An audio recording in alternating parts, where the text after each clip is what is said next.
मुंबईचं आझाद मैदान, जिथे कधी क्रांतीची स्वप्न पेरली गेली, जिथे असंख्य लढ्यांनी इतिहास लिहिला, तिथं आज पुन्हा एक स्वप्न धगधगतंय। लोकांच्या चेहऱ्यावर थकवा आहे, डोळ्यात अश्रूही आहेत, पण त्याहून मोठं म्हणजे न्याय मिळवण्याची हट्टाची ज्योत आहे। आई बहिणी आपल्या लेकरांसाठी, तरुणाई आपल्या भविष्यासाठी, ज्येष्ठ आपला सन्मान टिकवण्यासाठी तिथं उभी आहेत।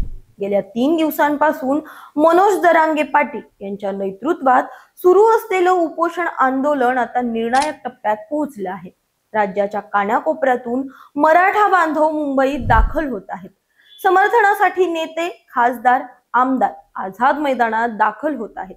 या सगळ्या घडामोडींमध्ये आता एक मोठी चर्चा रंगली आहे।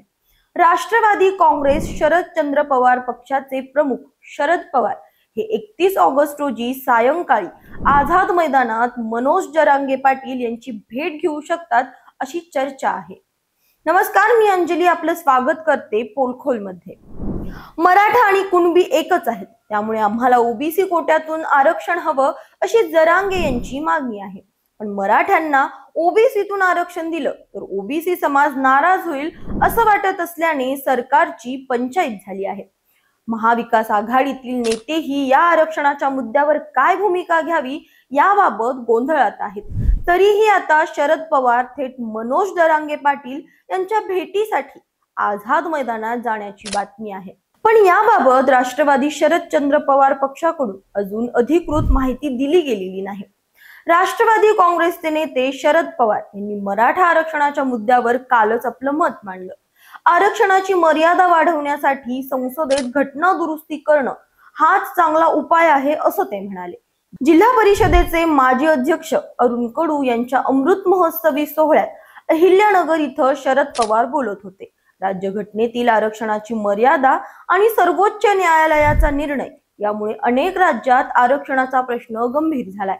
आरक्षणाची मर्यादा 50 ते 52% असली तरी तामिळनाडू सरकारने 72% आरक्षण दिलं आहे। ते न्यायालयातही टिकवलं आहे। त्यामुळे आरक्षणाचा प्रश्न सोडवण्यासाठी संसदेत घटना दुरुस्ती करणं गरजेचं आहे असं मत पवार यांनी व्यक्त केलं।